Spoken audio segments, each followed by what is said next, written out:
तो पंच महायज्ञ के अंतर्गत प्रथम जो यज्ञ है वह है ब्रह्म यज्ञ। अब ब्रह्म यज्ञ का तात्पर्य क्या है?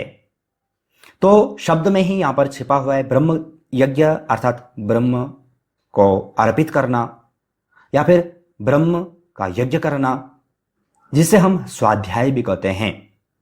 स्वाध्याय दो शब्द हैं, स्व अध्याय, जिसे कि आपने अष्टांग योग के अंतर्गत भी पढ़ा है। स्वाध्याय का वर्णन हमें योग सूत्र में भी पढ़ने को मिलता है। तपः स्वाध्यायेश्वर प्रणधानी क्रियायोग के अंतर्गत भी है।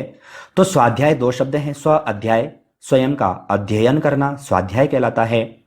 तो स्वयं का अध्ययन हम कैसे कर पाते हैं? इस हेतु अनेकानेक साधन भी हैं, लेकिन यहां पर जिस साधन की जो चर्चा की गई है वह है कि मनुष्य द्वारा प्रतिदिन एकांत स्थान में अपने धर्म ग्रंथ जैसे कि वेद हैं, पुराण हैं, दर्शन हैं, इन सब का पठन पाठन करना स्वाध्याय कहलाता है, अर्थात ब्रह्म यज्ञ कहलाता है।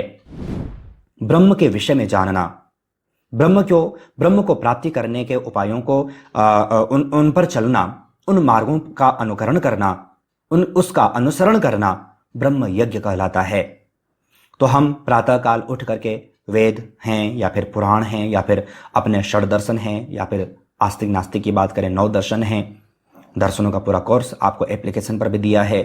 पुराण हैं 18 पुराण हैं, 4 वेद हैं, इन ग्रंथों का हम अध्ययन करें।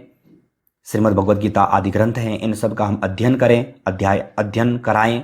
तो यह सब का सब जो कहलाता है वह ब्रह्म यज्ञ कहलाता है। और हम पूर्व में ही कह चुके हैं कि इन सब यज्ञों का पालन ऋषि मुनि तो करते ही थे, लेकिन इन सब यज्ञों का पालन जो गृहस्थ व्यक्ति हैं उनके लिए भी बताया गया था।